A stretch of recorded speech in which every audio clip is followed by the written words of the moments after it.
তাহলে আমি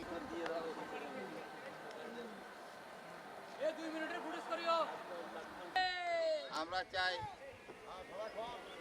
যে আপনাদের অভিযোগ দেওয়া হয়েছে, এই অভিযোগ প্রত্যাখ্যান করতে হবে। সহ ওর কোনো দালালকে আমরা এই বাগদা ফার্মে উঠতে দিব না। আমাদের মিটিং এর নামে কালেকশন করে সেটা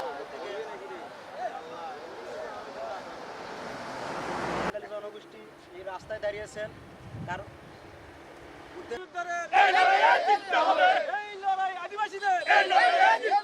এবং তারা এই আন্দোলনের সাথে কোনোভাবেই সম্পৃক্ত ছিলেন না।